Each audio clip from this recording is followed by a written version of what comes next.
This week, Biden's Disinformation Governance Board czar, Nina Yankovic, gave a glimpse at what the new agency plans to do on Twitter. Take a listen.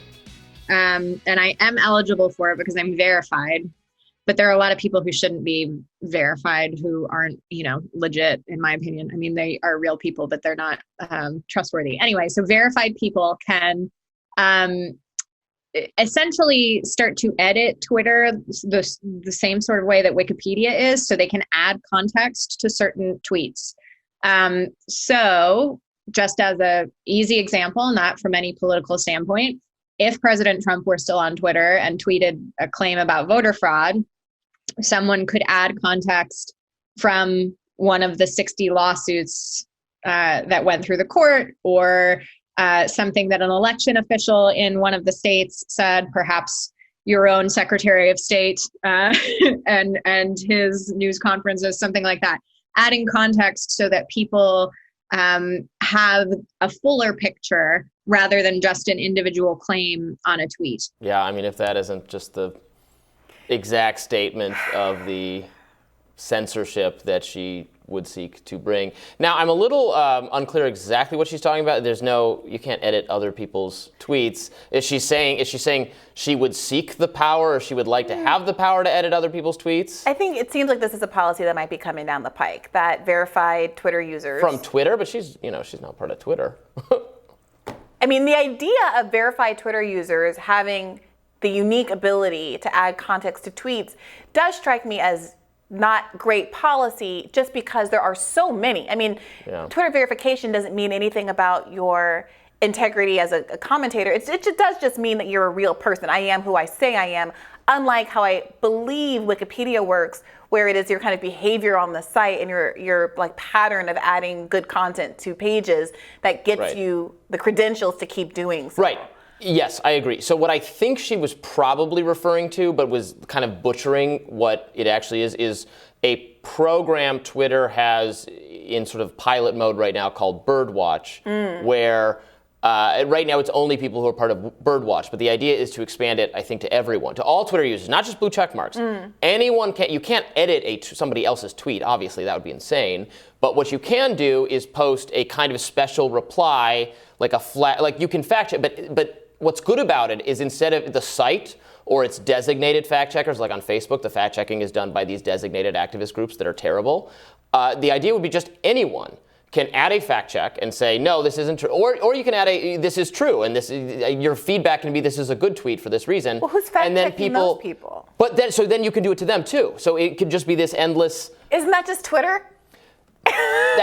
Yes, but it is basically what Twitter is. But anyway, if that will appease people in sort of like liberal or progressive media circles, be like, oh, disinformation is just out there everywhere. We can say, well, no, it's being fact-checked. It's more democratic and more open to all in a way somewhat similar to what goes on with Wikipedia, and I know there's a lot of, I've argued with people about this, that there is certainly some bias in Wikipedia. In my estimation, Wikipedia, to the extent it's a social media site, does a better job of maintaining a base of fairly accurate, not universally accurate. Obviously, things can be wrong for periods of time, but it is self-correcting because it is a decentralized, user-based thing where anyone can do edits, can make changes, but then those get overruled by others, and it's democratic and it's accountable, and it seems to work better. And Twitter, so what this policy is I think closer to that, and to my mind, a vast improvement over like when Twitter itself is just hiding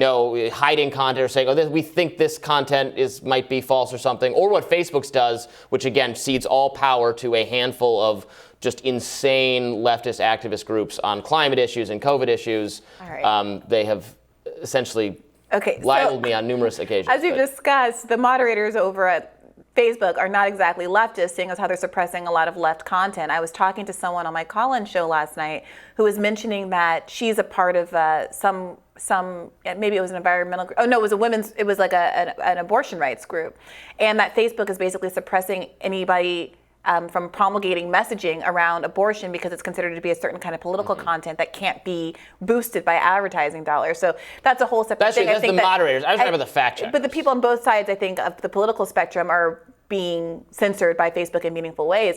But to your earlier point, I do think that there is a huge difference with Wikipedia, because Wikipedia, it can delete and fully change content. It can take down content that isn't right. Like take out, since I remember once in college, my friend changed, Yoko Ono's profile to insert herself all the way through it and make her like the star of her life. Right. But back in the day, things like that could linger for a few hours before getting caught. Right. And they will take it down. Right. But I don't think that in a Twitter context, are we saying that verified users will have the opportunity to remove other people's tweets? If they do, that seems to be a significant departure from the culture of the site. And if they don't, I'm really struggling to figure out how this pattern of replying, and contextualizing other people's tweets isn't just Twitter. Fair point. I mean, it is just Twitter, but with more of a framing of and also there will be ways to specifically respond to the tweet. Like they gave me a demo about the program, so you can say like, well, here's why I think this is misleading, and you can include a link, and you can you're encouraged to include links. So it's a bit more. How many characters do you get? I don't remember. There's a bit more prompting. Does it look visually different than just like a reply tweet? It looks visually different than just a reply. Is it associated? Is it like connected to the original tweet as opposed to being down thread? Yes. And so there's an idea. I think their idea is that it will look like replies tend to just be snarky and attacky, and the idea is that this will not degenerate in the same way. Because but why? Why can't verified people, as a verified person, I can attest to being snarky and glib. Right. So what is actually going to cause that cultural shift? When you're using Birdwatch, it's just the format is slightly different. And instead, it's not going to reward you for snark. You're going to be rewarded. It won't reward that adding, ain't it, chief. Yeah. That kind of reply. Yeah, because then the idea is people will rate that reply as not valuable. There's like a valuableness level rating. I see. Kind of thing. And if you get it sufficiently downvoted, does it disappear? It doesn't disappear. I think it goes down further or something like that. So it's like Reddit. Yeah, a little bit like that. I mean, it might backfire horribly, but is more interesting to me. The power if it was actually a case where like blue checkmark people could go in and edit tweets, or they were the only people who have the power, like that kind of thing, to the extent that's what she was describing, not good. Yeah, we're with you on that one, Yankovic. When asked about Hunter Biden's business dealings in Ukraine, Yankovic actually ended up connecting the dots pretty well. Let's watch this. The accusation is that Hunter Biden, in serving on the board of a Ukrainian company, which, he is allowed to do, he was not the only foreign expert serving on the board of a Ukrainian company, was involved in some corrupt behavior of that company. This company has been investigated for a long time. Burisma is the name of the company. There's never been any indication that Hunter Biden was involved in anything untoward. There are questions about whether he should have taken that board appointment, given his father's role as the Obama administration's main emissary to Ukraine, but that's not necessarily something that Joe Biden has control over. It certainly has nothing to do with Joe Biden's policies toward Ukraine. And this has, spun into a whole other host of nonsense, basically, that Joe Biden withheld aid to Ukraine in order to get a resolution to this investigation into Burisma and get his son out of the limelight. Oh my God. That was really bad. First of all, foreign expert? He's not a foreign expert. He has a last name. The Biden name. Biden likes to talk about how powerful and full of trust and hope that the name is. She was not being nearly as cautious as she needs to be with the language, that there was nothing untoward or nothing unethical. There were no problems with it. Allegedly, maybe. I don't know. Of course it's untoward. The fact that we're talking about it, the fact that the vice president of the United States of America, who has also had this diplomatic relationship with Ukraine, had a son who was not qualified in any capacity to sit on anybody's board, sitting on a board and drawing a significant income for those services, is on its face untoward. Right. What we don't know is the specifics as his father of why, was still what significantly happened. Involved in the political process. Right. Was going from a vice president to president. Right. Now, I think if there is really no there, then there should be a more fulsome conversation about what was going on. And I think the more information folks get about that could help people clear up what on its face is not going away, because Right. it obviously looks like a conflict of interest. Right. And I'm sorry, if this were a Trump administration official, Democrats would be clawing their eyes out to make this a national issue. There would be talk of impeachment over this kind of a thing.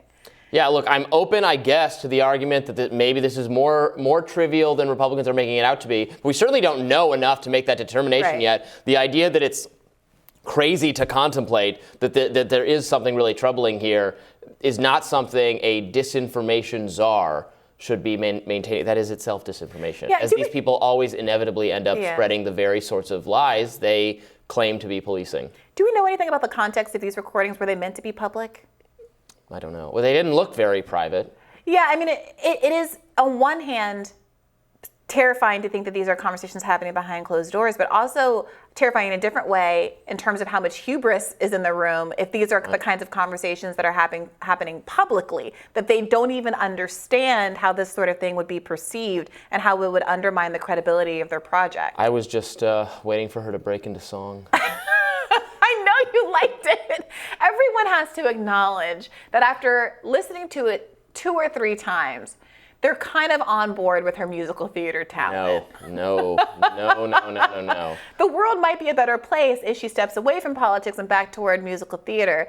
I think The world would be a better place if all the musical theater people could exit to a different planet, perhaps. Stop. Maybe our new alien visitors can just escort them elsewhere. That's why they haven't landed. We haven't had Big. first contact because they heard too much musical theater. That would ringing not out. surprise me. If I was an alien and I heard these shows, I would buzz right off. All right. Well, not all musical theater kids. I'm a huge fan. As an a cappella kid, I can't talk too much crap. All right, we gotta get out of here. We'll have more Rising after this. Maybe I might be gone.